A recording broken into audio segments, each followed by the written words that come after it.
नमस्कार दोस्तों, मैं हूं बेनाम। लोग कहते हैं कि हर रास्ता किसी ना किसी मंजिल तक पहुंचता है, लेकिन हर रास्ते के साथ हो ऐसा जरूरी नहीं होता। कुछ रास्ते की आखिरी मंजिल सिर्फ मौत तक जाती है। हंसी खुशी शुरू होने वाला वह खुशनुमा सफर कब मौत की आगोश में चला जाए, इस बात का अंदाजा तक आपको नहीं होता। यह कहानी है एक ऐसे हसीन सफर की जो शुरू हो खुशनुमा पलों के साथ होता है, लेकिन उनका अंत दर्दनाक होता है। अगर आपको कहानी अच्छी लगे तो वीडियो को लाइक और चैनल को सब्सक्राइब जरूर करें। सोहम, यह तुम क्या कर रहे हो? किसी ने हमें देख लिया तो? कुछ नहीं होगा रिया, मुझे यह मौका जाने नहीं देना है। सोहम और रिया एक दूसरे से प्यार करते थे और घर वाले भी उन दोनों के रिश्ते के लिए तैयार थे, लेकिन वह लोग चाहते थे कि वह दोनों पहले अपनी पढ़ाई पूरी कर ले। घर वाले उन दोनों को कहीं अकेले जाने नहीं देते थे, लेकिन आज दोस्त के बर्थडे का बहाना करके दोनों एक सुनसान रास्ते पर सोहम के कार के अंदर थे। सोहम ने रिया की टी शर्ट निकालकर कार के पीछे रख दी और मध्य रोशनी में उसके खूबसूरत बदन को देखने लगा। रिया को शर्म आ रही थी। उसने अपने दोनों हाथों से अपने में शरीर को छुपाने की कोशिश की, लेकिन सोहम ने उसके स्कर्ट को खींचकर निकाल दिया। चांद की रोशनी में रिया किसी अप्सरा से कम नहीं लग रही थी। सोहन ने रिया के कंधे पर अपना हाथ रखा और उसके होठों को चूमने लगा। ठंडी रात में ऐसी के अंदर भी दोनों का शरीर सुलगने लगा। बाकी बच्चे कपड़ों की दीवार पर उनके शरीर से कब है गई उनको पता भी नहीं चला। खामोश रास्ते में अब रिया की कामुक आवाज गूंज रही थी। सोहन इतना बेचैन था कि पूरी गाड़ी हिल रही थी और रिया कभी दर्द तो कभी उत्तेजना से चिल्ला रही थी। अंदर जगह कम होने के कारण सोहम सीट में बैठ गया और रिया को अपने ऊपर बैठा दिया। सोहम ने रिया की कमर पकड़ कर उसे ऊपर नीचे करना शुरू कर दिया था और रिया भी इस एहसास को अपनी आंखें बंद करके महसूस कर रही थी। सोहम के होंठ रिया के बदन को चूम रहे थे। तभी उसने अपना दांत प्रिया के सीने में कर दिया, जिससे उसने दर्द से अपनी आंखें खोल दी। आह सोहम! उसने जैसे ही अपनी आंखें खोली, उसकी नजर कार के बाहर चली गई और वहां का नजारा देखकर उसकी जोरदार चीख निकल गई। शमशान रास्ते पर उनकी कार खड़ी थी और उसके आसपास चारों तरफ लोग उन दोनों को देख रहे थे। उनसे भी भयानक बात यह थी कि उन सबके चेहरे पूरी तरह से सफेद थे और उनकी आंखें सफेद थी और वहां से खून निकलकर उसके चेहरे पर आ रहा था। आ सोहम! रिया के चीखने से सोहम ने अपनी आंखें खोली और जब उसने भी यह देखा तो वह भी हैरान हो गया।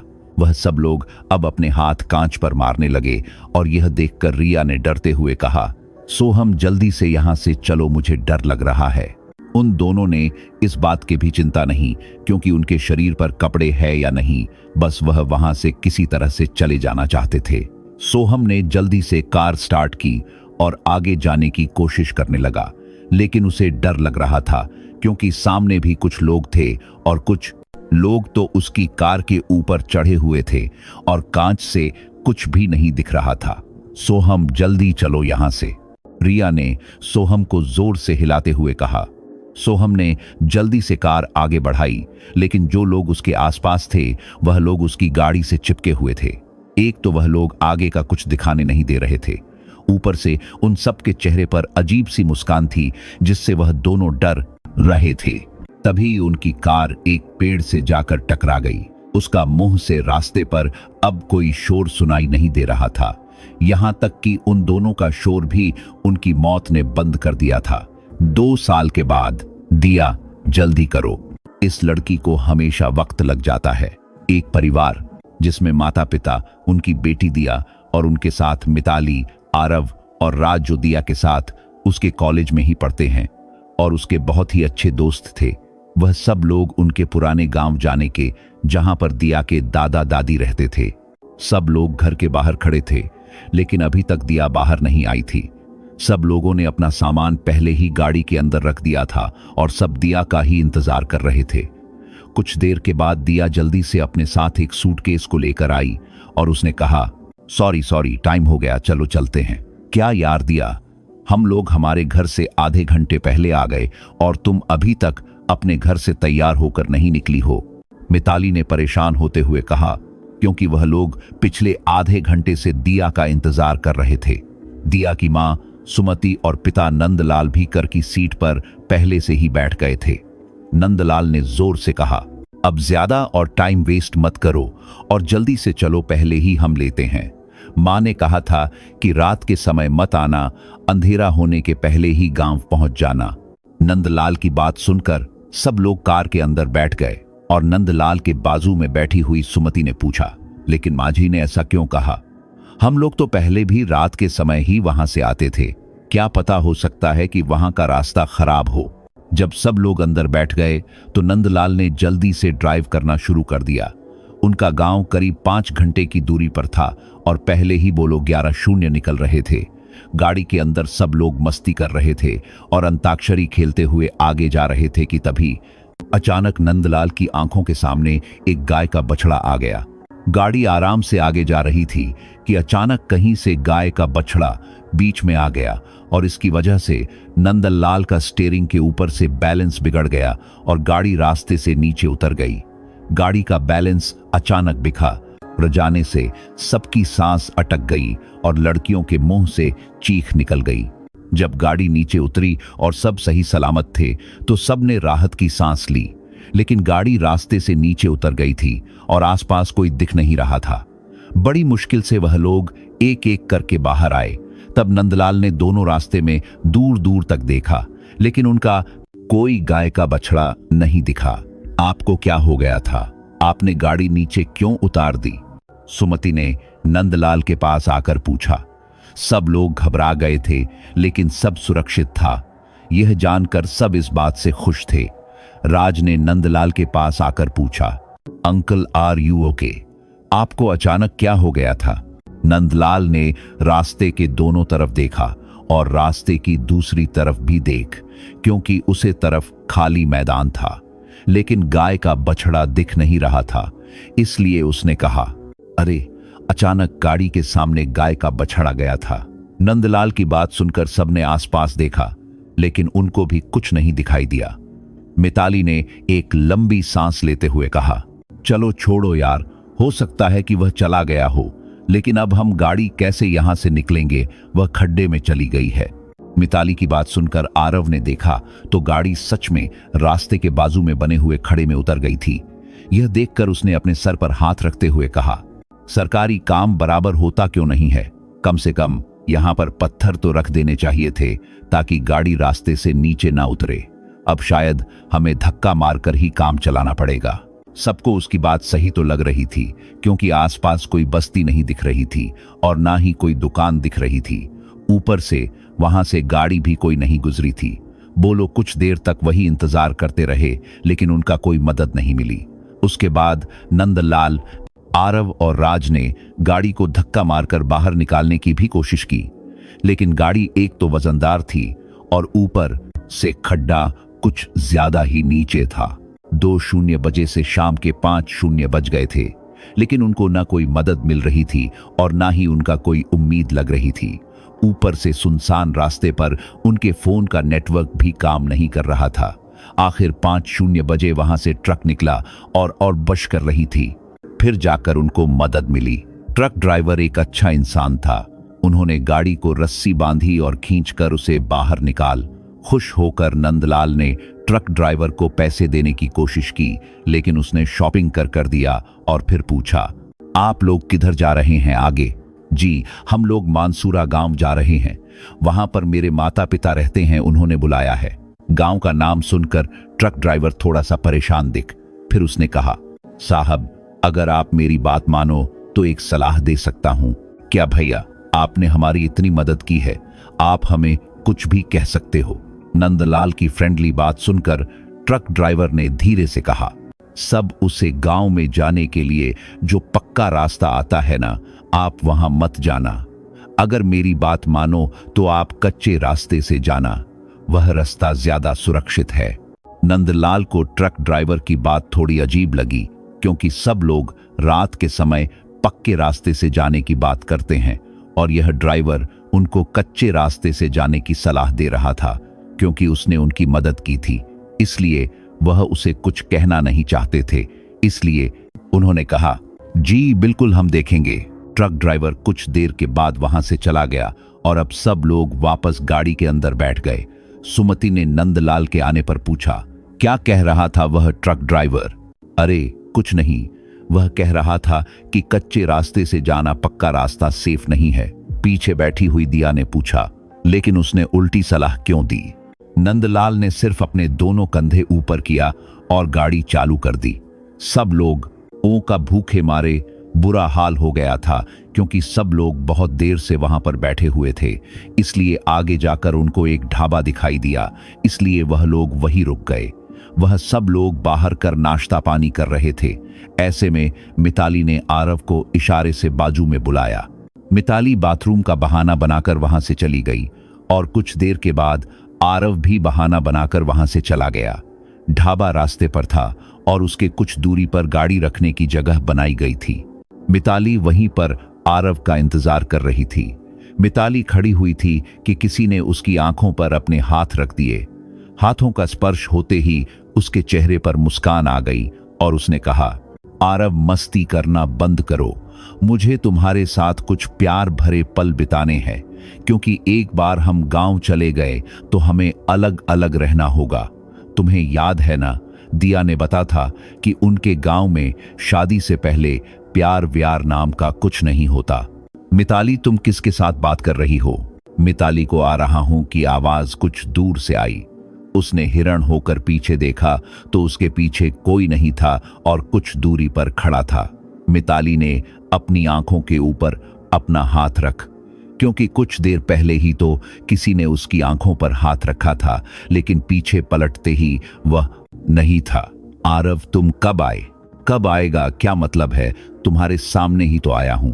मिताली को समझ नहीं आ रहा था कि कुछ देर पहले जो हुआ वह सिर्फ उसका भ्रम था या कुछ और।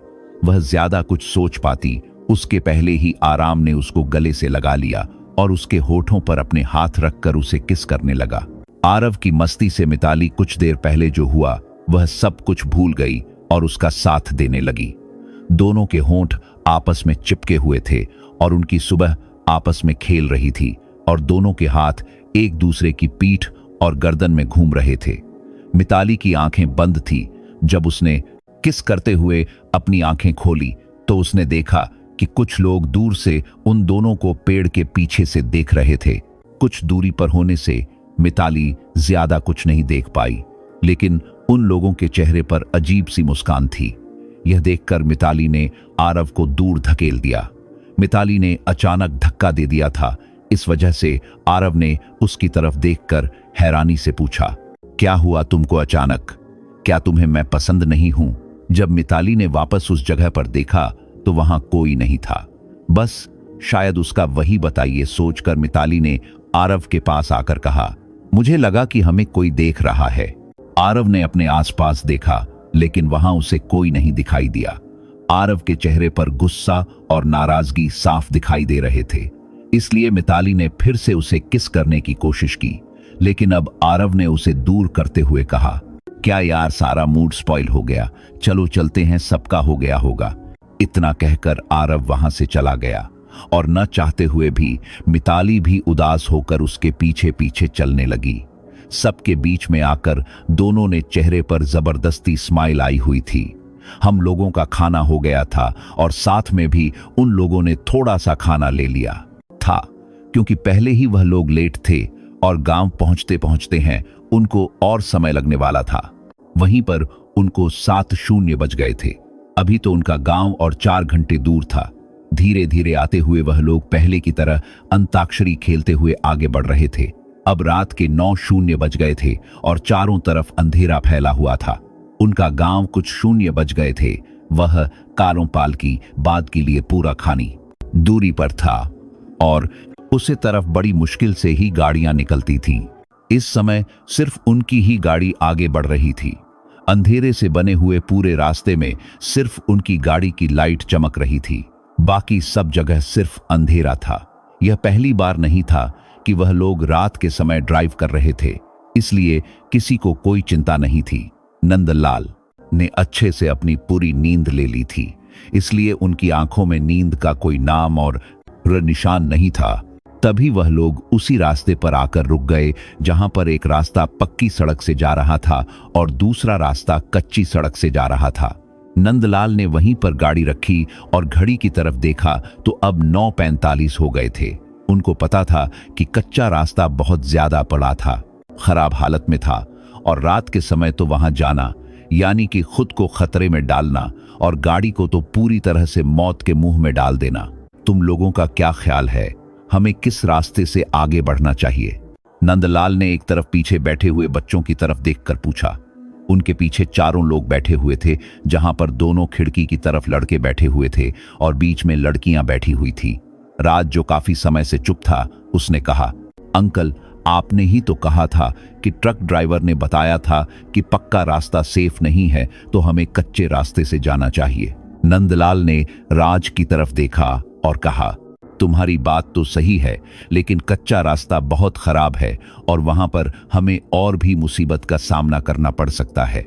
क्या पता आप रात के समय वहां पर टायर पंचर हो जाए। ऐसा कुछ हुआ तो हमें वहां पर मैकेनिक भी नहीं मिलने वाला और ना ही कोई मदद मिलने वाली है। नंदलाल की पूरी बात सुनकर आरव ने कहा, आपकी बात एकदम सही है अंकल, मेरे ख्याल से हमें पक्के रास्ते से जाना चाहिए। नंदलाल ने एक बार मिताली की तरफ देखा और फिर से वही सवाल दोहराया। मिताली का भी यही कहना था कि उनको पक्के रास्ते से जाना चाहिए, क्योंकि उन्होंने दिन के समय एक बार कच्चे रास्ते से गांव में जाने के बारे में गलत फैसला लिया था और उसे समय उनकी बाल गांव में गांभे गलत का अलग अपने दाली एक बार करार दी। गाड़ी पंचर हो गई थी।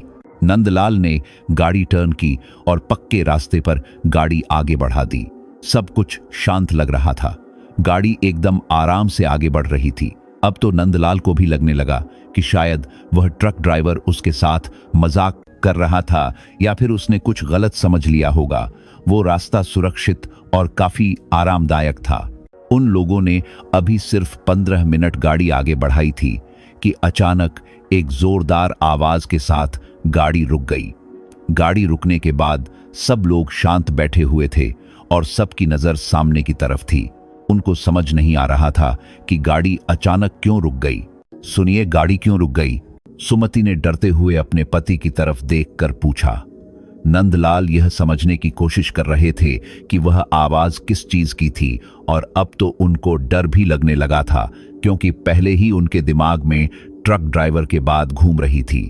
उन्होंने लंबी सांस लेते हुए कहा, शायद गाड़ी बहुत देर से चल रही है तो गर्म हो गई होगी, मैं बाहर निकालकर चेक करता हूं।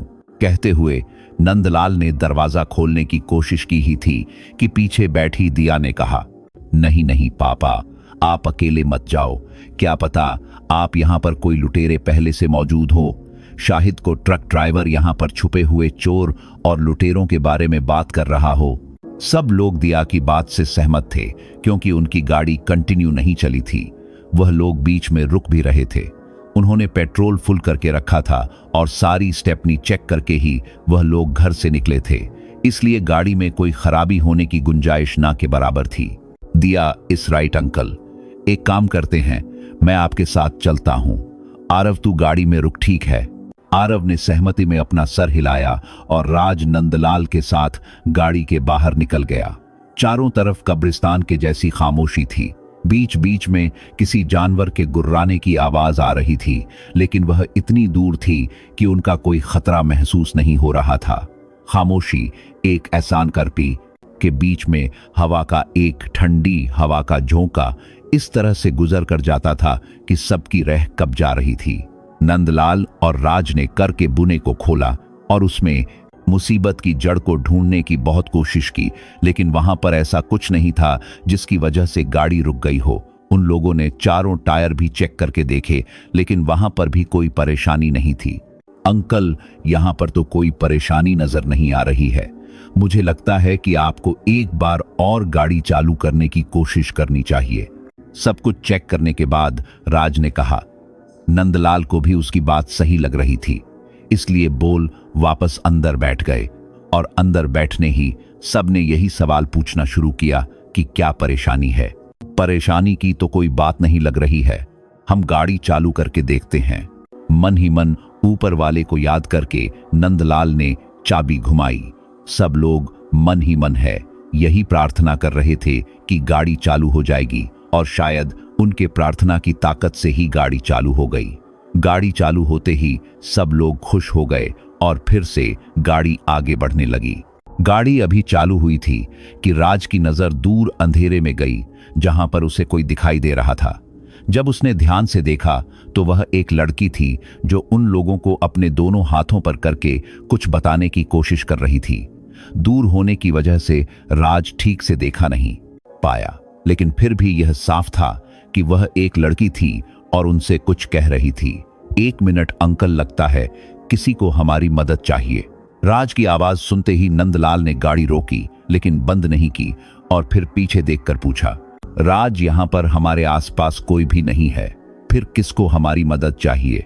राजन एक नजर नंदलाल की तरफ देखा और फिर जैसे ही वापस उसे जगह पर देखा तो अब वहां कोई नहीं था। उसने दूर दूर तक देखा लेकिन कोई दिखाई नहीं दिया। उसने जो देखा वह कोई भ्रम था। यह हकीकत है, यह जानने के लिए उसने दरवाजा खोलने की कोशिश की, लेकिन दिया ने उसको रोकते हुए कहा, पागल हो गए हो क्या? नीचे क्यों उतार रहे हो? इस वक्त हमें आगे बढ़ जाना चाहिए। मुझे नहीं लगता कि किसी को हमारी मदद चाहिए। दिया ने नंदलाल की तरफ देखा और कहा, पापा आप आगे चलो, ज्यादा यहां रखेंगे तो और मुसीबत आएगी। मुझे यह रास्ता ठीक नहीं लग रहा। नंदलाल ने उसकी बात मानकर गाड़ी आगे बढ़ा दी। राज उनको रोकना तो चाहता था, लेकिन उसने जिस लड़की को देखा था, वह लड़की तो दिख ही नहीं रही थी, तो फिर वह किसकी मदद करता? बोलो, थोड़ा आगे गई। यही थे कि उनकी नजर एक गाड़ी के ऊपर गई जो एक पेड़ से टकराकर पूरी तरह से उल्टी हो गई थी। यह बहुत बड़ा एक्सीडेंट था और उनको यह देखकर समझ आ गया था कि अंदर जो कोई भी होगा उनको बहुत ज्यादा चोट आई होगी। नंदलाल ने तुरंत गाड़ी रोकी और कहा, हमें नीचे उतरकर देखना होगा, क्या पता किसी को हमारी मदद चाहिए हो। इस बार भी सिर्फ नंदलाल और राज ही नीचे उतरे और बाकी के लोग गाड़ी के अंदर ही बैठे हुए थे। गाड़ी पूरी तरह से उल्टी हो गई थी और कांच भी पूरी तरह से चकनाचूर हो गए थे। अंदर जो कोई भी मौजूद होगा या तो उनकी मौत वहीं पर हो गई होगी या फिर उनकी हालत खराब ही हो गई होगी। वह दोनों कार को अच्छे से देख रहे थे। रजनी नीचे बैठकर अंदर की हालत देखने की कोशिश की, लेकिन अंदर कोई भी इंसान मौजूद नहीं था। वहां पर खून गिरा हुआ था और कपड़े भी इधर उधर बिखरे पड़े थे। कांच के टुकड़े हर जगह फैले हुए थे, लेकिन इंसान का नामो निशान नहीं था। राज यह सब कुछ देख ही रहा था कि उसे याद आया कि एक लड़की उसे मदद मांग रही थी। उसने नंदलाल की तरफ देखा और कहा, अंकल कहीं ऐसा तो नहीं कि जो लड़की को मैंने देखा था वह लड़की इसी घर से बाहर निकली हो? शायद वह मदद मांग रही थी और हम कुछ कर पाए। उसके पहले या तो वह नीचे गिर गई होगी या फिर बेहोश हो गई होगी। नंदलाल को उसके बाद सही लग रही थी, इसलिए उन्होंने कहा, अगर तुम्हारी बात सही है तो हमें जल्दी से एम्बुलेंस को कॉल करना चाहिए। कहते हुए उन्होंने अपना फोन निकाला, लेकिन फोन में नेटवर्क का नामो निशान नहीं था। उन्होंने अपना फोन ऊपर किया, लेकिन उसमें नेटवर्क नहीं दिख रहा था। उन्होंने राज की तरफ देखा और कहा, मेरे फोन में नेटवर्क नहीं है, तुम्हारा फोन चेक करो। राज ने फोन निकाला और उसमें चेक करने लगा, लेकिन उसके फोन में भी नेटवर्क नहीं था। गाड़ी में सब लोग बोर हो रहे थे और वह सब लोग उन दोनों को ही देख रहे थे। सुमति ने पीछे पलटकर देखा और कहा, इन दोनों को इतना वक्त क्यों लग रहा है? आंटी, हो सकता है कि अंदर कोई बेहोश पड़ा हो, इसलिए वह लोग एम्बुलेंस को कॉल कर रहे हो। क्या मैं भी वहां जाकर चेक करूं? सुमति ने एक तरफ फिर से सामने देखा और फिर वापस आरव की तरफ देखा और कहा, हां, जाकर देखो क्या हो रहा है। सुमति की बात मानकर आरंभ नीचे उतरा तो उसके पीछे पीछे मिताली भी उतर गई और दोनों उसे एक्सीडेंट होने वाली गाड़ी की तरफ जाने लगे। गाड़ी और एक्सीडेंट हुई वाली गाड़ी दोनों के बीच में करीब 100 कम जितनी दूरी होगी। आरव और मिताली अभी बीच पर आर और मिताली रास्ते में थे कि अचानक वहां पर धुंध छाने लगी। धुंध इतनी गहरी थी कि ऐसा लग रहा था कि वह कोई दुआ है, लेकिन उसमें हल्का सा गीलापन था।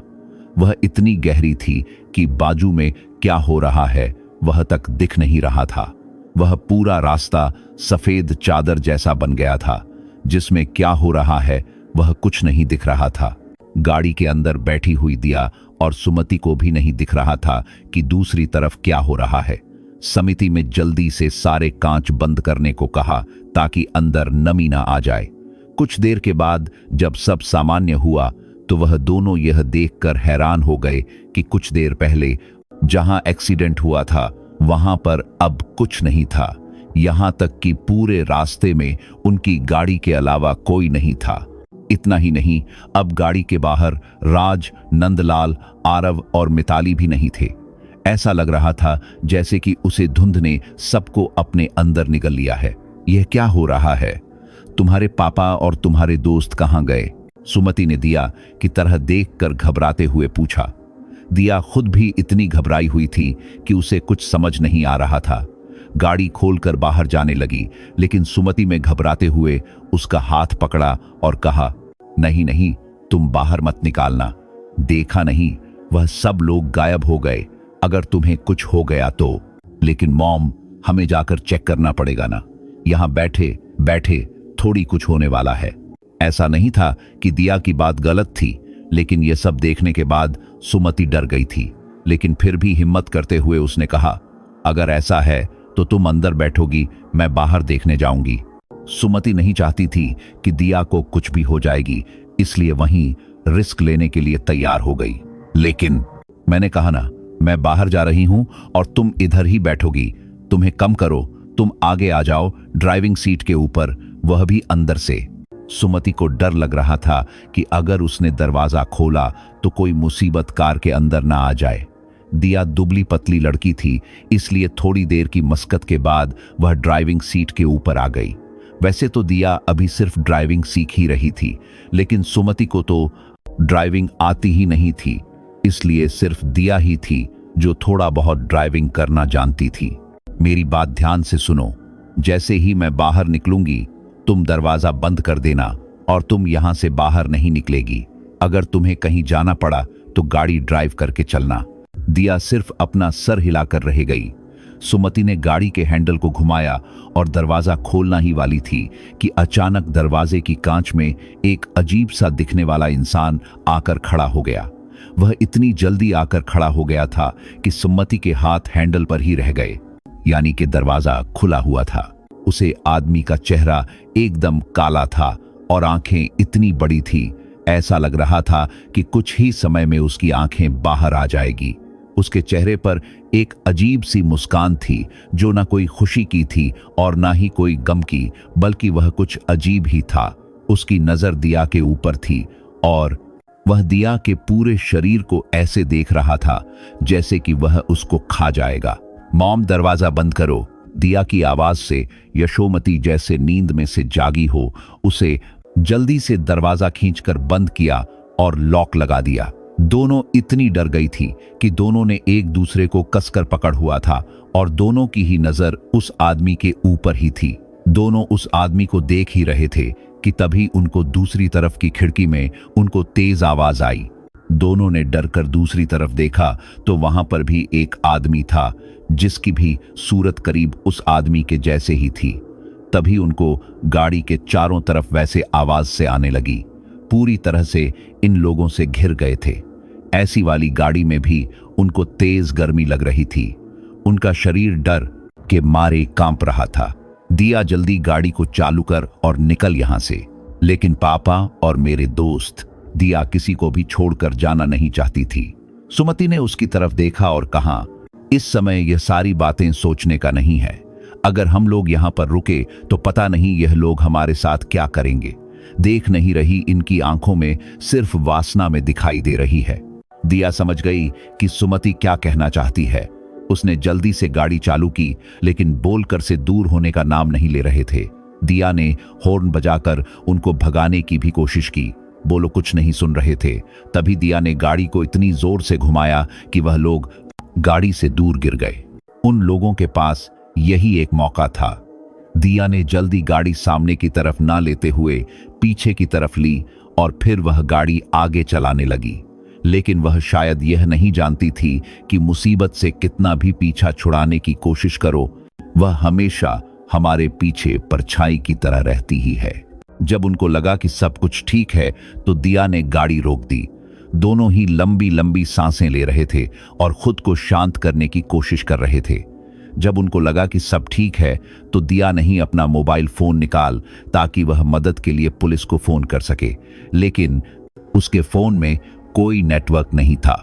मैं बाहर निकलती हूं, शायद नेटवर्क मिल जाए, कहते हुए दिया ने फिर से दरवाजा खोलने की कोशिश की, लेकिन सुमति ने उसको रोका और कहा, तुम यहां से बाहर मत जाओ, एक काम करो, ऊपर की रूफ खोलो, मैं ऊपर खड़ी होती हूं, ऊपर साइड नेटवर्क मिल जाएगा। इतना कहकर सुमति ने सनरूफ खोल दिया और वह अपना आधा शरीर वहां से बाहर निकालकर अपना हाथ ऊपर करके फोन को चेक करने लगी। उसने देखा कि अभी भी मोबाइल में नेटवर्क नहीं आ रहा है, इसलिए उसने जोर से कहा, एक काम करो, गाड़ी थोड़ी आगे लेकर जाओ, शायद वहां पर नेटवर्क मिल जाए। दिया ने धीरे से गाड़ी को आगे बढ़ाया। सुमति अभी भी अपना हाथ ऊपर करके मोबाइल में नेटवर्क चेक कर रही थी और गाड़ी धीरे धीरे आगे बढ़ रही थी। दिया का पूरा ध्यान सामने रास्ते की तरफ था कि तभी उसे सुमति की चीख सुनाई दी। दिया को कुछ समझ नहीं कि दोस्त गाड़ी भी दोस्त दिया का पूरा आया, इसलिए उसने पूछा, मॉम क्या हुआ? जब उसे कोई जवाब नहीं मिला तो वह ऊपर देखने ही वाली थी कि उसे अपने गाड़ी के बोनट पर कुछ गिरने की आवाज आई। जब उसने क्या है वह देखने के लिए सामने की तरफ देखा तो उसके मुंह से जोरदार चीख निकल गई, क्योंकि गाड़ी की बोनट के ऊपर सुमति का शरीर गिरा हुआ था जो रूफ के ऊपर था और उसके हाथ में अभी भी दिया का मोबाइल फोन था। उसने डरते हुए ऊपर देखा तो किसी ने सुमति का बच्चा हुआ शरीर पर ऊपर खींच लिया। उसे किसी की डरावनी शक्ल दिखाई दी। दिया डरी हुई थी, लेकिन उसने जल्दी से सनरूफ को बंद कर दिया। उसने डर के मारे गाड़ी भी बंद कर दी और वह वहीं बैठी रही। उसने देखा कि बहुत सारे लोग उसकी गाड़ी के नजदीक आ रहे हैं। वह सब लोग उसकी गाड़ी के आजू बाजू खड़े हो गए और उसे अजीब नजरों से देखने लगे। दिया यह सब कुछ देखकर इतनी डर गई कि वह वहीं बेहोश हो गई। जब उसकी आंखें बंद हो रही थी तब उसने देखा कि वह लोग सुमति के शरीर के दोनों टुकड़ों को अपने साथ लेकर जा रहे हैं। मॉम, इतना कहकर उसकी आंखें बंद हो गई। यहां क्या हो रहा है? इन सब से अनजान आरव और मिताली आगे बढ़ रहे थे। उनके चारों तरफ घना कोहरा छाया हुआ था। ऐसा लग रहा था जैसे कि वह एक अलग डायमेंशन है जहां का कोहरा हट ही नहीं रहा है। मिताली ने आरव का हाथ कसकर पकड़ हुआ था। उसने पूछा, अंकल और राज इतनी दूर तो नहीं थे कि हमें इतना चलना पड़े। वह तो हमारे सामने ही थे, फिर इतना चलने के बाद भी वह हमें मिल क्यों नहीं रहे? मुझे भी कुछ समझ नहीं आ रहा है। यह कोहरा हटने का नाम नहीं ले रहा है। वह लोग आगे बढ़ रहे थे कि धीरे धीरे घना कोहरा हट गया। जैसे ही सब कुछ साफ हो गया, वह दोनों हैरानी से आगे पीछे देखने लगे, क्योंकि वह लोग इस वक्त किसी जंगल में थे, ना कि उस रास्ते में जहां पर वह लोग चल रहे थे। हम लोग जंगल में कहां से आ गए? मिताली ने डरते हुए पूछा। चारों तरफ घना अंधेरा था और चांद की रोशनी भी पैरों के बीच में से निकालकर जमीन तक नहीं पहुंच पा रही थी। एक अजीब सा सन्नाटा चारों तरफ फैला हुआ था जो और भी ज्यादा भयानक लग रहा था। आसपास आते हुए कीड़ों की आवाजें उनको अंदर की और की आसपास आते हुए कीड़ों की और भी ज्यादा डरा रही थी। उसे वक्त घना कोहरा था। शायद इस वजह से हम लोग रास्ता भूलकर इस जंगल की तरफ आ गए होंगे, लेकिन हम तो सीधा ही चल रहे थे ना। आरव बात को समझाने की और खुद समझने की कोशिश कर रहा था, लेकिन उसे कहीं ना कहीं इसमें गड़बड़ लग रही थी। आगे भी बढ़ रहे थे, उनको डर भी लग रहा था। चारों तरफ से पेड़ ही पेड़ दिख रहे थे। ऐसी कोई जगह नहीं दिख रही थी जहां से वह लोग मेन हाईवे तक पहुंचे सके। तुम लोग कहां जा रहे हो? वह दोनों आगे बढ़ ही रहे थे कि उनको अपने पीछे से किसी की आवाज सुनाई दी। आवाज सुनकर दोनों की ही दिल की धड़कन जैसे रुकने वाली हो, ऐसे उनको धक्का लगा। दोनों को डर लग रहा था कि उनके पीछे कौन है कि तभी फिर से आवाज आई, यह लड़की तो बड़ी सुंदर दिख रही है, क्या तुम वर्जिन हो? यह सवाल सुनकर दो मिताली के पैरों तले जमीन ही खिसक गई। तुम चाहो तो मैं तुम्हारी वर्जिनिटी भंग करने में मदद कर सकता हूं। यह सुनकर मिताली के हाथ कांपने लगे। आरव ने देखा कि मिताली डर रही है तो उसने गुस्से में पीछे पलटकर चिल्लाते हुए कहा, अबे साले तू बोल क्या रहा? कहते कहते उसकी आवाज अटक गई। जब मिताली ने देखा कि आरव रानी से पीछे देख रहा है तो उसने भी पीछे पलटकर देखा। उसने पीछे पलटकर देखा तो वह हैरान रह गई, क्योंकि उसके पीछे सिर्फ एक नहीं बल्कि 20-25 लोग खड़े थे। वह सब लोग आंखें बड़ी बड़ी करके मिताली को देख रहे थे। आरव समझ गया कि कुछ घर पर है। उसने मिताली का हाथ कसकर पकड़ा और कहा, मिताली भाग यहां से, यह लोग इंसान नहीं लग रहे। कहते हुए आरव भागने लगा और उसने मिताली का हाथ अपने हाथ में कसकर पकड़कर रखा हुआ था। उन दोनों को अपने पीछे बहुत सारे लोगों के भागने की आवाज आ रही थी, लेकिन उनमें इतनी हिम्मत नहीं थी कि वह पीछे पलट कर देखें। कुछ आगे भागने के बाद उनको वहां पर एक घर दिखाई दिया जो बहुत ही अच्छी हालत में था। आरव ने पीछे पलट कर देखा तो अब वह लोग उनके पीछे नहीं दिख रहे थे। इसीलिए मिताली को उस घर में इशारे से चलने के लिए कहा और दोनों उस घर के अंदर चले गए।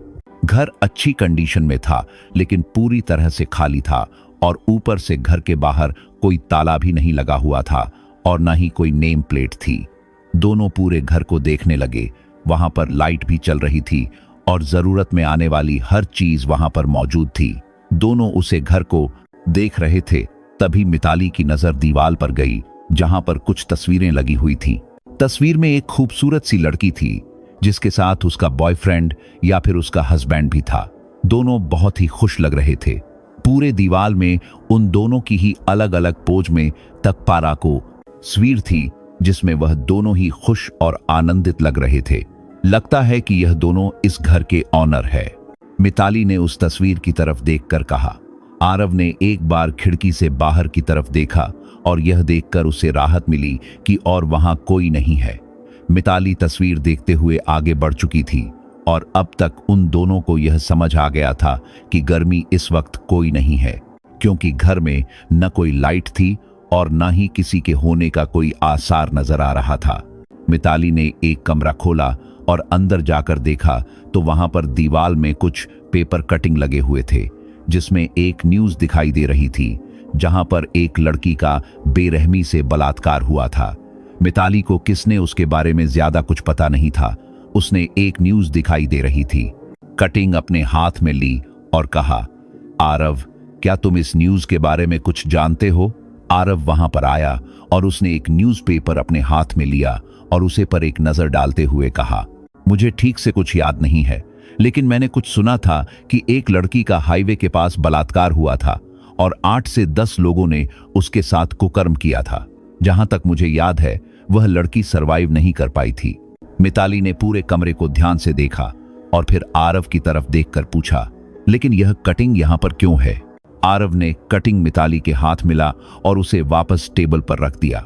मिताली कुछ समझता उसके पहले ही आरव ने उसे झटके से अपने शरीर से एकदम नजदीक कर दिया। इस वक्त वह दोनों एक दूसरे के इतने नजदीक थे कि लगभग उसका और अब एक दूसरे से चिपका हुआ था। आरव ने मिताली के होंठ के ऊपर अपने अंगूठे को रब करते हुए कहा, दोपहर के समय जो का अधूरा रह गया था उसे पूरा करने का समय आ गया है। क्या पागलों जैसी बातें कर रहे हो? हम लोग यहाँ पर मुसीबत में है और तुम्हें इस वक्त रोमांस सूझ रहा है। आरव ने मिताली की पतली कमर को कामुक तरीके से छूते हुए कहा, रोमांस कभी कोई वक्त होता है जब लड़का लड़की अकेले होते हैं, वहीं पर रोमांस शुरू हो जाता है और यहाँ पर तो जगह भी अच्छी है। मिताली उसको मना करती उसके पहले ही उसने अपना हाथ घुमाना शुरू कर दिया। आरव ने मिताली की टी शर्ट निकालकर दूर फेंक दी। उसने एक झटके में मिताली के अधोवस्त्र को भी निकालकर दूर कर दिया। उसने अपने होंठ मिताली के सीने में रख दिया, जिससे कि मिताली का पूरा शरीर ज्वालामुखी की तरह गर्म होने लगा। आरव, मिताली के लिए अब सहन कर पाना मुश्किल हो रहा था। उसने तुरंत बाकी के कपड़ों को अपने हाथों से ही अलग कर दिया और अगले ही पल आरव भी उसी की तरह हो गया था। उसने मिताली को वहां के एक बिस्तर पर लेटाया और वह उसके ऊपर आ गया। उसने मिताली के होंठों को चूमना शुरू कर दिया और मिताली भी उसका पूरा सहयोग दे रही थी। ठंडे कमरे में अजीब सा तूफान मचा हुआ था। इन सब के चक्कर में वह लोग यह भी भूल गए थे कि वह लोग किसी मुसीबत में फंसे हुए हैं। आरव धीरे धीरे मिताली के शरीर में नीचे की तरफ जा रहा था। मिताली आंखें बंद करके यह सब कुछ एंजॉय कर रही थी। पूरा घर मिताली की कामुक आवाज से भर गया था। वह बार बार आरव का नाम ले रही थी और उसका पूरा शरीर बार बार अपनी जगह से ऊपर हो रहा था। आरव मिताली के पैरों को चूम रहा था कि तभी उसकी आवाज आनी बंद हो गई। कुछ देर तक न उसकी आवाज आई और न ही मिताली को अपने शरीर पर उसके स्पर्श का एहसास हुआ। वह अपनी आंखें खोलने ही वाली थी कि उसे अपने शरीर पर किसी का हाथ महसूस हुआ। ओह आरव, जल्दी करो बेबी। मिताली अब और नहीं रुक सकती थी। तभी उसे अपने अंदर एक जोर का झटका महसूस हुआ। ऐसा नहीं था कि वह दोनों आज पहली बार फिजिकल हो रहे थे। उनका रिश्ता पिछले 2 सालों से चल रहा था और अब तक वह न जाने कितनी बार वह लोग फिजिकल हो चुके थे और आरव हमेशा प्यार और शांति से उसके साथ संबंध बनाता था। लेकिन आज वह इस तरह से उसके साथ फिजिकल हो रहा था जैसे कि उसके अंदर एक अलग सा तूफान मचा हुआ हो। आरव किसी पागल की तरह मिताली के साथ संबंध बना रहा था। अब मिताली को तेज दर्द महसूस हो रहा था। अब तक आई हुई उसकी कामों का वैसे आप चीखें बन गई थी। तभी उसे अपने सर के पास जमीन में कुछ गोल चीज दिखाई दी। उसने अभी तक सामने की तरफ नहीं देखा था और उसने उस एक गोल चीज को ध्यान से देखा तो उसके मुंह से चीख निकल गई। वह गोल चीज कुछ और नहीं बल्कि आरव का सर था। आरव पहले ही मर जा चुका था, फिर उसके साथ फिजिकल कौन हो रहा था? उसने डरते हुए सामने देखा तो उसके सामने वही लोग खड़े थे जो उनका पीछा कर रहे थे। उन लोगों के चेहरे पर अजीब सी मुस्कान थी और वो लोग खड़े होकर अपनी बारी का इंतजार कर रहे थे। तभी जो उसके साथ शारीरिक संबंध बना रहा था वह शांत हो गया और वह दूर हट गया। उसकी दूर होते ही उसकी जगह दूसरे इंसान ने ले ली और उसने भी उसी तरह से मिताली के साथ गलत काम करने लगा। मिताली उठाना चाहती थी लेकिन बहुत तेज दर्द में हिल तक नहीं पा रही थी। वह अब चिल्लाते चिल्लाते रोने लगी, लेकिन उन लोगों को मिताली के ऊपर तरस नहीं आ रहा था। तभी उसने देखा कि धीरे धीरे उन लोगों की संख्या बढ़ती जा रही है और वह सब लोग मिताली को भूखी नजरों से देख रहे थे। मिताली समझ गई थी क्या आज उसकी मौत पक्की थी, क्योंकि वह सब लोग उसके साथ गलत काम करने के लिए लाइन में लगे हुए थे। दूसरी तरफ राज और नंदलाल बहुत परेशान थे क्योंकि उनको भी उनकी गाड़ी नहीं मिल रही थी। उन लोगों ने पूरा रास्ता देख लिया था लेकिन कहीं पर भी उनको ना गाड़ी मिली थी और ना ही उनके दोस्त। लगता है कि वह ट्रक वाला ठीक ही कह रहा था, मुझे इस रास्ते पर आना ही नहीं चाहिए था। नंदलाल ने एक पत्थर को जोर से लात मारकर उसे दूर फेंकते हुए कहा। राज अब थकान और परेशानी से एक जगह बैठ गया था और उसे भी कुछ समझ नहीं आ रहा था। उसने नंदलाल की तरफ देखा और कहा, मोबाइल में नेटवर्क भी नहीं है और इतनी देर से यहाँ पर बैठने के बाद भी ना कोई गाड़ी यहाँ से गुजरी है और ना ही कोई इंसान दिखाई दिया है। यहाँ तक कि कोई जानवर भी नहीं दिख रहा है। यह सब मुझे पता है, कुछ ऐसा कहो जो मुझे नहीं पता है। नंदलाल गुस्से से दिल मिला उठा था और अपनी बीवी और बाथे का चीखे न मिलने पर वह दुखी भी हो गया था। वह पिछले 1-1.5 घंटे से इधर से उधर घूम रहे थे लेकिन कोई रास्ता नहीं दिख रहा था। क्यों नाम लोग जंगल की तरफ से जाए, शायद वहां पर कुछ मिल जाए। राज ने सड़क के दूसरी तरफ वाले जंगल की तरफ देखकर कहा। उसका मानना था कि अगर इस सड़क पर मुसीबत है तो शायद सड़क के दूसरी तरफ उनका कोई रास्ता मिल जाए। नंदलाल को भी उसका यह विचार सही लगा और वह दोनों दूसरी तरफ चलने लगे। चारों तरफ अंधेरा था लेकिन उन लोगों को एक्सीडेंट हुई गाड़ी से टॉर्च मिल गई थी, इसलिए बोल उसकी मदद से आगे जा रहे थे। जब वह लोग चारों तरफ रोशनी करते हुए आगे जा रहे थे तभी उनको एक पेड़ के पीछे कोई बैठा हुआ दिखाई दिया। अंकल, वहां पर कोई बैठा हुआ है, शायद वह हमारी मदद कर सकता है। नंदलाल ने देखा कि जंगल में चारों तरफ अंधेरा है और वह आदमी ऐसे अंधेरे में भी नीचे जमीन में बैठा हुआ है। यह सब कुछ बहुत अजीब था, इसलिए उन्होंने कहा, उसे देखकर कैसा लग रहा है कि उसे हमारी मदद की जरूरत है, वह हमारी क्या मदद करेगा। लेकिन अंकल, हमें एक बार जाकर तो देखना चाहिए ना। राज की बात मानकर वह दोनों उसे इंसान की तरफ जाने लगे। अंधेरे में सिर्फ उसकी पीठ दिखाई दे रही थी और यह भी पता नहीं लग रहा था कि वह आदमी है कि औरत है। उसके पास जाकर राज ने कहा, एक्सक्यूज मी, क्या आप हमारी मदद कर सकते हैं? राज के सवाल पर सामने से कोई प्रतिक्रिया नहीं आई, इसलिए नंदलाल ने उसके पास जाकर उसे हिलाने के बारे में सोचा और जैसे ही उसने ऐसा किया, वह इंसान नीचे गिर गया। दोनों ने जब नजदीक से देखा तो वह एक डेड बॉडी थी जिसने अपने शरीर पर कोई भी कपड़ा नहीं पहना था। उसके शरीर पर अनगिनत घाव थे और उसकी हालत बहुत ज्यादा खराब हो चुकी थी। देखने से लग रहा था कि उसकी मौत को ज्यादा समय नहीं हुआ है। यह देखकर नंदलाल ने पूछा, कहीं वह गाड़ी इसी इंसान की तो नहीं है? वहां पर एक लड़के और एक लड़की के कपड़े थे और इसमें कोई कपड़े नहीं पहने हैं। इसका मतलब है कि यहाँ आसपास कोई लड़की भी होनी चाहिए। राज ने आसपास देखते हुए कहा। नंदलाल की नजर अभी भी उसे आदमी के शरीर पर थी और उसके शरीर से निकलते हुए खून से उसकी काफी अजीब महसूस हो रहा था। उसने अपने जेब से रुमाल निकाला और अपनी नाक को दबाते हुए कहा, लड़की की हालत देखकर लगता है कि उसे लड़की की भी ऐसे ही हालत न हो, लेकिन हमें देखना तो होगा। ऐसा भी हो सकता है कि वह सही सलामत हो या फिर वह बच सकती है। इतना कहकर उसने जोर से आवाज लगाना शुरू किया, हेलो, कोई है यहाँ पर? सुनो, क्या तुम ठीक हो? हम तुम्हें नुकसान नहीं पहुंचाएंगे, तुम भरोसा करो, हम तुम्हें हॉस्पिटल लेकर जाएंगे। यह देखकर नंदलाल ने तुरंत सावधानी पूर्वक कहा, तुम पागल तो नहीं हो गए? तुम्हारी आवाज से वह लड़की आए ना आए, यहाँ के जानवर जरूर आ जाएंगे। राज यह बात अच्छे से समझता था, लेकिन आवाज देना जरूरी था, वरना वह लड़की कैसे जान पाएगी कि उसकी मदद के लिए यहाँ पर कोई आया है। अंकल ठीक कह रहे हैं, आपको इस जंगल में चिल्लाना नहीं चाहिए। अब तक आप लोग सुरक्षित हो, यह आपकी किस्मत है। यहाँ पर सिर्फ जानवर का ही नहीं, किसी और चीज का भी खतरा है। राज कुछ कहता, उसके पहले ही उनको किसी लड़की की आवाज आई जो बहुत दबी दबी सी थी, लेकिन आवाज में सच्चाई लग रही थी। दोनों ने देखा तो उनके सामने एक लड़की थी जिसके कपड़े फटे और चेहरे पर और बाकी शरीर में चोट के निशान साफ दिखाई दे रहे थे। तुम तो वही हो जो हमें वहां पर दिखी थी। इतना कहकर राज ने नंदलाल की तरफ देखा और कहा, अंकल, मैं आपसे कहा था ना कि मुझे एक लड़की दिखाई दी थी जिसको शायद हमारी मदद चाहिए है। यह वही लड़की है। नंदलाल ने उसे लड़की की तरफ ध्यान से देखा तो उसे लड़की के चेहरे पर उदासी और घबराहट थी। साथ में कई गांव में से खून निकलकर सूख भी गया था।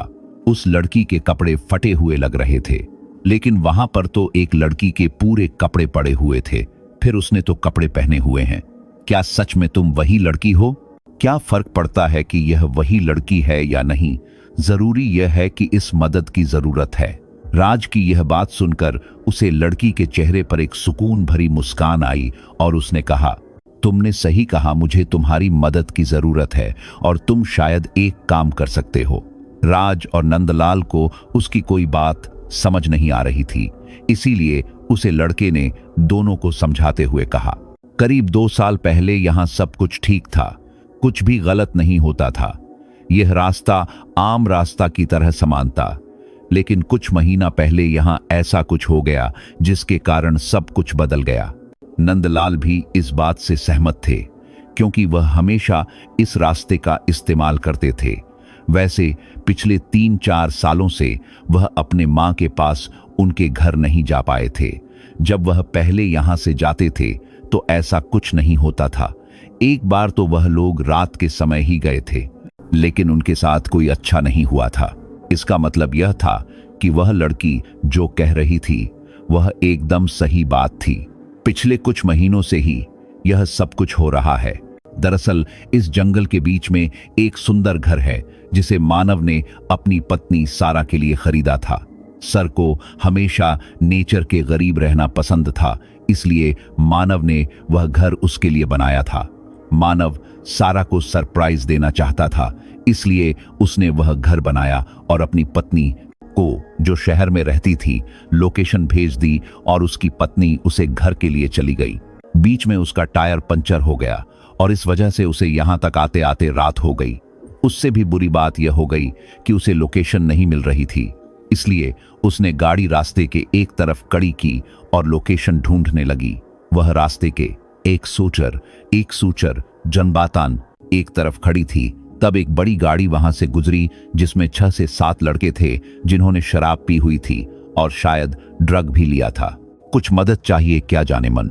सारा ने एक नजर उन लोगों की तरफ देखा और वह समझ गई कि उन लोगों की मदद नहीं लेनी चाहिए। जी नहीं, शुक्रिया, मुझे किसी की मदद नहीं चाहिए, मैं मेरा काम कर लूंगी, कहते हुए उसने मानव को फोन लगाने की कोशिश की, लेकिन तब तक वह लोग अपनी गाड़ी से नीचे उतर चुके थे। एक लड़के ने उसके हाथ से फोन लिया और नीचे जमीन में पटक कर तोड़ दिया। सारा इसका विरोध करती, उसके पहले ही वह लोग उसके शरीर को गलत तरीके से छूने लगे। बोलो, एक एक करके उसके कपड़े फाड़कर नीचे फेंकने लग गए। सारा खुद को छुड़ाने की कोशिश कर रही थी, लेकिन वह लोग 6 से 7 थे और वह अकेली थी। वह लोग उसे जबरदस्ती रास्ते के एक तरफ ले गए, जहां पर उन लोगों ने उसे नीचे जमीन पर लेटा दिया। जमीन के पत्थर उसकी पीठ में चुप रहे थे और कांटे उसके शरीर को नुकसान कर रहे थे, लेकिन उन लोगों को उसके ऊपर जरा सी भी दया नहीं आई। वह लोग उसके शरीर को पूरी तरीके से नुकसान पहुंचाते रहे, एक एक करके उसके शरीर को नोचते रहे। तब तक वहां से 2-3 गाड़ियां भी निकली और सारा ने उन लोगों से मदद मांगने की कोशिश भी की, लेकिन किसी ने उसकी मदद नहीं की और रात भर वह लोग उसके शरीर को मदद का पा रहा है, साथ बलात्कार करते रहे। दरअसल सारा ने गलत रास्ता ले लिया था, उसे कच्चे रास्ते से आगे बढ़ना था और वह पक्के रास्ते पर आ गई थी। इसलिए जब मानव ने उसका इंतजार किया और वह नहीं आई, तो वह उसे कच्चे रास्ते से उसे लेने के लिए शहर चला गया। मानव उसके लिए परेशान था, जहां दूसरी तरफ उसकी पत्नी रात भर शराबी लोगों की हवस का शिकार बनती रही। जब वह सब लोग संतुष्ट हो गए, तब वह लोग उसे उसी हालत में छोड़कर वहां से चले गए। हम धीरे धीरे सवेरा होने लग गया था, लेकिन फिर भी कोई उसकी मदद नहीं कर रहा था और उसी तरह उस लड़की ने अपना दम तोड़ दिया। यह सारी बातें सुनकर राज और नंदलाल दोनों ही एक दूसरे की तरफ देखने लगे। नंदलाल ने इस न्यूज के बारे में सुना था, लेकिन कुछ दिन के बाद यह सब मामला ठंडा हो गया था। दोषियों को सजा मिली कि नहीं मिली या फिर क्या हुआ, इसका कभी किसी को पता नहीं चला और लोग भी उसे भूल गए। जब मानव को पता चला कि उसकी पत्नी के साथ क्या हुआ, तो वह पूरी तरह से टूट गया। उसने दोषियों को सजा दिलवाने की कोशिश की, लेकिन किसी को पता ही नहीं था कि वह लोग कौन थे। मानव ने बहुत समय तक कोर्ट कचहरी और पुलिस स्टेशन के चक्कर काटे, लेकिन कुछ फायदा नहीं हुआ। जब सब कुछ हाथ से निकलने लगा, तब उसने ऐसा फैसला लिया जिसके कारण वह खुद भी बर्बाद हो गया। उसने एक तांत्रिक से संपर्क किया और उसने उसे घर के अंदर एक अनुष्ठान किया। उसने उसे पूरे रास्ते को ही उसका निशाना बनाया। अब जो कोई भी इस रास्ते से जाता है, वह लोग इसका शिकार हो जाते हैं। जिस इंसान के अंदर हवास बड़ी होती है, वह आत्मा बनकर यही भटकता है और यहाँ पर आने वाले इंसानों को मार देता है। और अगर उसमें कोई लड़की होती है, उसका भी वही हाल होता है जो सारा का हुआ था। तुम्हारे कहने का मतलब है उसे लड़की के साथ में रात भर वही शुरू होता है जो उस लड़की का हुआ था। नंदलाल के पूछने पर उसकी लड़की ने नंदलाल की तरफ देखा और कहा, जो आदमी यहाँ पर आत्मा बनकर भटकता है, वह उसे लड़की की इज्जत लूटता है जब तक सवेरा नहीं हो जाता। उसके बाद वह लड़की मर जाती है। हम लोगों को कुछ याद नहीं रहता जो यहाँ पर भटकते हैं, याद रहता है तो सिर्फ शरीर की भूख और वासना। उसकी यह सारी बातें सुनकर नंदलाल को चिंता हो रही थी, क्योंकि यहाँ पर है और गाड़ी में 2 लड़की और एक औरत के साथ आरव अकेला ही था, जबकि उनका यह नहीं पता था कि हम लोगों के साथ तो पहले ही हादसे हो चुके हैं। क्या पुलिस ने मानव को रोक नहीं? यह सारी क्रिया करने के लिए किसी को अपने प्राणों की आहुति देने की जरूरत थी, और इसके लिए मानव ने अपने जान की आहुति दे दी कि उसकी आत्मा सबको भटकाती है और शुरुआत से ही उसे यहां लेकर आती है, और यहां पर उनके साथ वह सब कुछ होता है जो उनके साथ ने देनालाम लोगों ने कभी सोचा भी नहीं होता। इतना कहने के बाद वहां पर एक खामोशी बनी रही, क्योंकि किसी को कुछ समझ नहीं आ रहा था कि उन लोगों को खामोशी बनी रही कि समझ नहीं बात या करना चाहिए। नंदलाल को अभी भी उसकी बातों पर भरोसा नहीं था। उनको लग रहा था कि बाकी सब बातें ठीक है, लेकिन यह आत्मा वाली बात झूठ हो सकती है। उन्होंने कहा, वह सब तो ठीक है, लेकिन इन सब में हम क्या कर सकते हैं? अंकल सही कह रहे हैं, इन सब में हम क्या कर सकते हैं? नंदलाल और राज का सवाल सुनकर उसे लड़की ने उन दोनों की तरफ देखा और फिर कहा, जिस जगह पर दोनों रास्ते अलग अलग होते हैं, यहां पर एक लाल कलर के पत्थर को गड़ा गया है। इस पत्थर के नीचे उसे आदमी का शरीर गाड़ा गया है। अगर उसके शरीर को जला दिया जाए तो यह सब कुछ बंद हो जाएगा।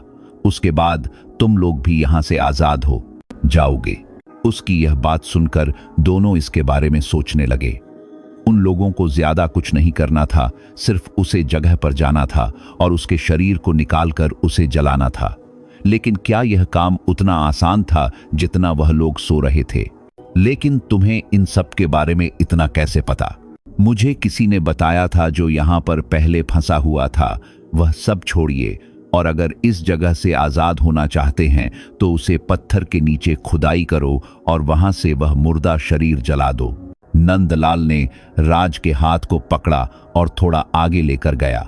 फिर उसने पीछे पलटकर एक बार उसे लड़की की तरफ देखा और फिर राज की तरफ देखकर कहा, क्या तुम्हें इसके ऊपर भरोसा है? देखो, मुझे यह सारी कहानी मनगढ़ंत लग रही है। मुझे इन सब पर कोई भरोसा नहीं है। चुपचाप वह पक्का रास्ता ढूंढते हैं और यहां से निकल जाते हैं। इन सब के चक्कर में नहीं पड़ते हैं। नंदलाल प्रैक्टिकल ही सोच रहे थे। वही राज ने कहा, क्या पता यह सच कह रही हो। देखो, यहां पर जो हादसे हो रहे हैं वह तो सच ही है, और हमारे साथ भी जो हुआ वह अजीब नहीं है। हमारे सामने आपकी गाड़ी खड़ी थी, वहां से हमारे सामने ही आरव और मिताली निकालकर हमारी तरफ आ रहे थे, और अचानक कोहरा आया और वह सब लोग गायब हो गए। क्या यही सभा को सामान्य लग रहा है? यह सुनकर नंदलाल चुप हो गया। उनके पास कोई जवाब ही नहीं था। उनको याद था कि सिर्फ कुछ देर के घोड़े में उनकी गाड़ी और उनके बस कुछ कदम पर खड़े दो इंसानों को गायब कर दिया था। हम यह सब करने के लिए तैयार है, तुम हमें वह जगह बताओ। नंदलाल सोच रहे थे। उसी समय राज उस लड़की के पास जाकर खड़े हो गए थे। उसे लड़की ने उन दोनों को अपने साथ चलने के लिए कहा और वह तीनों उलटी दिशा में चलने लगे। वह लड़की आगे आगे चल रही थी और उसके पीछे नंदलाल और राज चल रहे थे। पूरा जंगल खामोश था, यहां तक कि किसी जानवर की भी आवाज नहीं थी। हवा आराम से बह रही थी कि अचानक उसमें ठंडापन बढ़ने लगा। ऐसा लग रहा था अचानक सामान्य वातावरण से बर्फीला वातावरण आ गया है। हवा अचानक से भारी होने लगी। यह सब कुछ क्या हो रहा है? नंदलाल को सांस लेने में तकलीफ हो रही थी। उनको समझ नहीं आ रहा था कि सब कुछ ठीक था, फिर अचानक उन लोगों को क्या हो रहा था। राज को याद आया कि नंदलाल को तथा मां की परेशानी है। हालांकि इतने दिनों में हो काफी हेल्दी हो गए थे, लेकिन अचानक हवा में भारीपन उनको नुकसान पहुंचा रहा था। अंकल, आप ठीक है? मैं ठीक हूं, हमें आगे बढ़ना चाहिए। राज ने नंदलाल को पकड़ा हुआ था और वह लोग का आगे बढ़ रहे थे। राज ने उस लड़की की तरफ देखा और पूछा, अचानक यह बदलाव कहां से आया? लगता है मानव को पता चल गया है। वह नहीं चाहता है कि इस रास्ते पर जो शराब लगा है वह कभी बंद हो जाए। वह सबको सजा देना चाहता है। तू असल में गुनहगार है भी नहीं। वह हम सबको रोकने की कोशिश कर रहा है। धीरे धीरे हवा और भी ज्यादा भारी होने लगी थी और नंदलाल से अब चला भी नहीं जा रहा था। राज ने किसी तरह से उनको संभालना हुआ था और वह लोग आगे बढ़ रहे थे। वह देखो, इस जगह पर उसकी अस्थियां गड़ी हुई है, उसे जला दो, जल्दी करो, हमारे पास समय नहीं है। मानव को पहले ही पता चल चुका है। लेकिन हम चलाएंगे कैसे? हमारे पास तो ना माचिस है और ना ही कोई आग। उसे लड़की ने एक तरफ उंगली से दिखाया जहां पर एक केन रखा हुआ था जिसके अंदर शायद गैसोलीन था। अपने हाथ से एक लाइटर राज की तरफ बढ़ा दिया।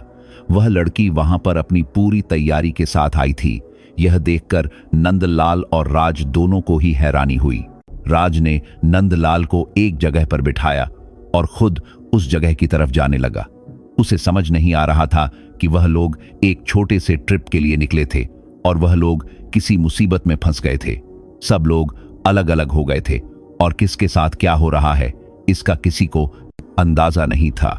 वह उसे पत्थर के पास पहुंच गया और उसने जैसे ही पत्थर को दूर धकेला, एक तेज हवा के झोंके ने उसको दूर फेंक दिया। वह इतनी जोर से राज से टकराई थी कि उसे ऐसा लग रहा था कि उसके टक्कर किसी ट्रक के साथ हो गई है। दूर जाकर नीचे जमीन में गिर गया।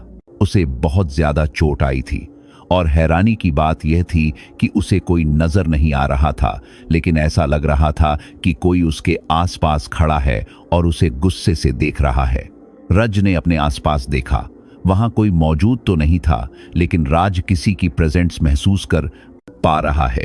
कौन हो तुम और तुमने मुझे इतनी जोर से धक्का क्यों मारा? दूर रहो तुम। बार बार मुझे अपने मकसद से दूर करने के लिए कोई ना कोई क्यों आ जाता है? यहां से चले जाओ, वरना इसी मौत दूंगा कि तुम्हारी रूह कब जाएगी, अगला जन्म लेने की बात सोचकर ही। राज को अच्छी आवाज गहरे अंधेरे में से आ रही थी, लेकिन वहां कोई नहीं था। उसने उठने की कोशिश की, लेकिन किसी ने उसके कंधे पर हाथ रख दिया जो इतना भारी था कि वह हल तक नहीं पा रहा था। कौन हो तुम और क्यों लोगों को तकलीफ दे रहे हो? मैं तकलीफ दे रहा हूं लोगों को। क्या लोगों की वजह से मुझे और मेरी पत्नी को तकलीफ नहीं हुई? जो लोग यहां से निकले थे उनमें से किसी एक ने भी मेरी पत्नी की मदद की होती तो क्या वह जिंदा नहीं होती? राज को एक भारी और खतरनाक आवाज सुनाई दी। उसे बोलते समय आती हुई हवा भी महसूस हो रही थी। इसका मतलब था कि वह जो कोई भी था वह उसके नजदीक था, लेकिन उसे कोई दिख नहीं रहा था। मेरी पत्नी रात भर उन दरिंदों का शिकार बनती रही। क्या तुम महसूस कर सकते हो कि उसे किस तरह की तकलीफ को झेलना पड़ा होगा? तुम्हें पता है, मुझे मेरी पत्नी की लाश की हालत में मिली थी। कुत्तों ने उसके कुछ शरीर को खा लिया था और उसके सिर्फ ऊपरी शरीर पर चोट नहीं लगी थी, अंदरूनी भी वह उतनी घायल हो गई थी कि अगर उसे अस्पताल पहुंचा भी दिया जाता तो वह मर जाती। धीरे धीरे हवा और भी ज्यादा भारी हो रही थी और अब तो राज के लिए भी सांस लेना मुश्किल हो रहा था। तभी उसके गले पर दबाव महसूस हुआ। ऐसा लग रहा था कि कोई उसके गले को दबा रहा है। राज उसे दूर करने की कोशिश कर रहा था, लेकिन उसके हाथ कुछ नहीं आ रहा था, लेकिन उसे गले पर दबाव महसूस हो रहा था। उसे सांस लेने में तकलीफ हो रही थी और धीरे धीरे आंखें बंद होने लगी थी। उसे लग रहा था कि किसी भी समय उसकी जान चली जाएगी, लेकिन अचानक वह सब उसके ऊपर से हट गया। उसने देखा तो उसी लड़की ने उसे बचाया था। जल्दी जाओ, हमारे पास समय नहीं है, मेरे परते हैं, इसे ज्यादा समय तक नहीं रोक सकती। राज खाते हुए उठा और लड़खड़ाते हुए नीचे गिर गया। उसे उठने में तकलीफ हो रही थी, इसीलिए वह हाथों की मदद से 4 पैरों पर चलकर ही उस लाल पत्थर के करीब पहुंच गया। उसने बड़ी मुश्किल से उसे लाल पत्थर को दूर फेंक दिया। उसने एक नजर नंदलाल की तरफ डाली तो वह अभी भी उसी तरह से बैठे हुए थे। उसने देखा तो वह लड़की किसी को पकड़े हुए खरीदे, लेकिन कुछ दिख नहीं रहा था। उसके मन में यह सवाल आया कि वह लड़की एक मामूली इंसान है तो वह एक आत्मा को कैसे पढ़ सकती है। लेकिन उसने ज्यादा कुछ नहीं सोचा और अपने हाथों से वहां की मिट्टी हटाने लगा। उसने जब मिट्टी हटाई तो वहां पर एक लाल रंग की पोटली दिखाई दी। उसने वह पोटली निकाली और अंदर देखा तो वहां पर कोई शरीर या हड्डी नहीं थी। उसने उसे लड़की की तरफ देखा और पूछा, यहां पर किसी का शरीर नहीं है, वहां पर शेर नहीं, उसके शरीर की अस्थियां हैं। तुम्हारे हाथ में जो लाल रंग की पोटली है उसी में उसकी राख और हड्डियां हैं, उसे जला दो। यह सुनते ही वहां पर और भारीपन महसूस होने लगा। ऐसा लग रहा था वहां की हवा ही सबको दबा रही है। उसने जल्दी से गैसोलीन का डब्बा लिया और उस पोटली को नीचे रखकर उसे डालने लगा। नहीं, एक जोरदार आवाज सब जगह घूमने लगी। राज ने देखा कि वह लड़की भी अब उसे संभाल नहीं पा रही थी और तभी उसके देखते ही देखते वह लड़की दूर जाकर गिर गई। राज ने जल्दी से लाइटर जला दिया। उसे महसूस हो रहा था कि कोई चीज उसकी तरफ बड़ी तेजी से आ रही थी, लेकिन उसने जल्दी से उसे लाइटर को उसे पोटली के ऊपर फेंक दिया। देखते ही देखते वह पोटली जलने लगी। तभी किसी ने उसे दूर तक खेल दिया और चारों तरफ तूफान जैसी हवाएं चलने लगी। राज समझ गया कि यह सब कुछ आग को जलन के लिए है, लेकिन हवा के कारण वह आग और भी तेजी से भड़कने लगी। हवाएं इतनी तेज हो गई थी कि ऐसा लग रहा था कि वहां पर कोई तूफान आ रहा है और इन सब में राज बेहोश हो गया। हल्की सी रोशनी चारों तरफ फैलने लगी थी और सूरज धीरे धीरे अपने गर्दन ऊपर करके बाहर आने की कोशिश कर रहा था। दिया ने अपनी आंखें खोली तो अब सब कुछ सामान्य था। फूट कर बैठ गई और वह भागते हुए उसे जगह पर गई जहां पर वह एक्सीडेंट हुआ था और सब लोग अलग हो गए थे। उसने देखा तो अब यह रास्ता सामान्य रास्ता बन गया था, लेकिन अभी तक वहां पर गाड़ी की आवाज ही शुरू नहीं हुई थी क्योंकि अभी तक धूप फैली नहीं थी। यह मुख्य रास्ता नहीं था, लेकिन फिर भी यहां से बहुत गाड़ियां निकलती थीं जो अभी तक वहां से नहीं निकली थी। जब वह भागते हुए उसे जगह पर पहुंची तो वह देखकर हैरान हो गई कि उसका मुर्दा शरीर नीचे जमीन पर लेटा हुआ था और राज उसे सीपीआर दे रहा था। दिया मर चुकी थी, यह जानकर उसे बहुत हैरानी हुई। वह बच गई थी और गाड़ी के अंदर ही बेहोश हो गई थी। वह लोग उसकी गाड़ी के आसपास मौजूद थे, लेकिन कोई अंदर नहीं आ पाया था। फिर उसकी मौत कैसे हुई? तभी उसे अपने करते हैं किसी से हाथ महसूस हुआ। जब उसने पीछे पलटकर देखा तो वहां पर उसके माता पिता और उसके दोस्त खड़े थे। वह रोते हुए उसकी मां के गले लग गई। पिछली रात को उसने देखा था कि उसकी मां की मौत कितने भयानक तरीके से हुई थी और बोलो, उसके मां का मुर्दा शरीर भी लेकर चले गए थे। उसे अपनी माता पिता के लिए बुरा लग रहा था और उसे अपने दोस्तों के लिए भी बुरा लग रहा था जो उसे उदास होकर देख रहे थे। कुछ नहीं होगा बेटा, सब ठीक हो जाएगा, नंदलाल ने दिया के सर पर हाथ रखते हुए कहा। दिया ने जब उनकी तरफ देखा तो उन्होंने कहा, हम लोग हमेशा तुम्हारे साथ रहेंगे। दिया, हमारे पेरेंट्स से कह देना कि हम उनसे बहुत प्यार करते हैं। आरव और मिताली ने एक साथ कहा और उसे हाथ हिलाकर गुड बाय कहा। उसने देखा तो उसके माता पिता भी उसे अलविदा कह रहे थे, जो उसे समझ नहीं आ रहा था क्योंकि वह भी तो मर गई थी। फिर उसे क्यों अलविदा कहा जा रहा था? तभी उसे अपने शरीर पर एक तेज झटका महसूस हुआ और वह उठकर बैठ गई। उसने देखा तो वह जिंदा थी और जहां कुछ देर पहले तक उसके माता पिता और दोस्त खड़े थे, आप वहां कोई नहीं था। राज ने जब देखा कि दिया सही सलामत है तो उसने उसे गले लगा लिया। दिया को तब पता चला कि वह गाड़ी के अंदर बेहोश हो गई थी और लड़के मरे। उसकी सांस भटक गई थी और लगभग वह मरने वाली थी। धीरे धीरे वहां पर लोग आने लगे और कुछ देर में वहां पर पुलिस और एम्बुलेंस आ गई। दिया सिर्फ सदमे में थी, वह घायल नहीं हुई थी, लेकिन राज बुरी तरह से घायल हो गया था। ऐसा लग रहा था जैसे कि वह बहुत ऊंचाई से नीचे गिरा था। कुछ दिनों की सारवार के बादला लगलाच कांड करते बाद दोनों अपने अपने घर चले गए। राज ने जब पुलिस वालों को दिन की घटना के बारे में पूछा तो उसे पता चला कि वहां पर एक लड़की के साथ बाहरी जैसे बलात्कार हुआ था और दोषियों को कभी सजा ही नहीं मिली क्योंकि किसी ने उनको देखा ही नहीं था। उसका पति कुछ दिनों में गायब हो गया और किसी को पता नहीं चला कि वह कहां चला गया। राज को उसे लड़की के बारे में चिंता हो रही थी जो उसे आत्मा से लड़ रही थी, लेकिन उसके बाद से उसे कभी नहीं दिखाई दी। पुलिस वालों ने सिर्फ यह रिपोर्ट लगाई कि उन लोगों के ऊपर कुछ अपराधियों ने हमला कर दिया। उन लोगों को बाहरा में से पीटा गया। नंदलाल की मौत ज्यादा चोट लगने से हो गई। अपराधियों ने सुमति को 2 टुकड़ों में काट दिया क्योंकि वह उसकी बेटी को बचाने की कोशिश कर रही थी। आरव और मिताली खुद को बचाते हुए पुराने खंडहर में चले गए थे जहां पर अपराधियों ने आरव का गला काट दिया और रात भर मिताली का बलात्कार किया, जिस वजह से उसकी मौत हो गई। राज और दिया के साथ पुलिस वाली भी अच्छे से जानते थे कि उन लोगों ने जो रिपोर्ट बनाई है वह पूरी तरह से गलत है। लेकिन सच बात वह लिख नहीं सकते थे। कुछ महीनों में वहां पर इतने सारे हादसे हो गए थे कि लोगों ने उसे रास्ते से जाना ही बंद कर दिया था। कुछ दिनों के बाद वह कैसे बंद हो गया?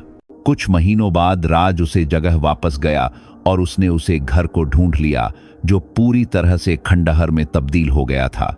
जब वह उसके अंदर गए तो वहां पर कुछ तस्वीरें बची हुई थीं जिसमें मानव और सारा की तस्वीर थी। राज ने जब उस लड़की सारा की तस्वीर देखी तो वह बन जाने की तस्वीर की बात, वहां पर तस्वीर की बात हैरान रह गया, क्योंकि सारा वही लड़की थी जिसने उसे दिन उसे बचाया था और उस अस्थियों को जलाने के लिए कहा था। मानव बदले की आग में इतना अंधा हो गया था कि वह मासूम लोगों को भी मार रहा था, वह भी बड़े ही बेरहमी से। सारा अपने प्यारे पति को उस नरक की आग से आजाद करना चाहती थी और इसीलिए वह किसी न किसी की मदद मांगती थी और सिर्फ राज ही उसकी मदद कर पाया था। उस हंसती मुस्कुराती तस्वीर एक पल में ही बदल गई होगी, सिर्फ एक बुरे हादसे के कारण। तो दोस्तों, आज की यह कहानी यहीं पर समाप्त होती है और कहानी आपको अच्छी लगी हो तो वीडियो को लाइक करें और हमारे चैनल को सब्सक्राइब करें।